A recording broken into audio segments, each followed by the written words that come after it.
Praise the lord.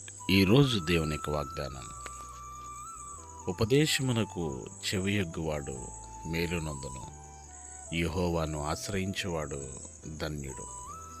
సామెతల గ్రంథం 16వ అధ్యాయం 20వ వచనం. ప్రియులారా, దేవుని ఉపదేశం అనగా వాక్యము అయి ఉన్నది. ఆయన వాక్యమునకు ఎవరైతే చెవియొగ్గి ఉంటున్నారో, ఆ వాక్యమును ఎవరైతే అనుసరిస్తున్నారో వారు మేలు పొందుకుంటున్నారు. యెహోవాను ఆశ్రయించుట ద్వారా మనము ధన్యులుగా ఈ లోకంలో జీవించగలం. యెహోవాను నమ్ముకున్నవాడు ధన్యుడు, యెహోవా వానికి ఆశ్రయముగా ఉంటారు. కనుక దేవుని ఉపదేశానికి చెవినివ్వండి.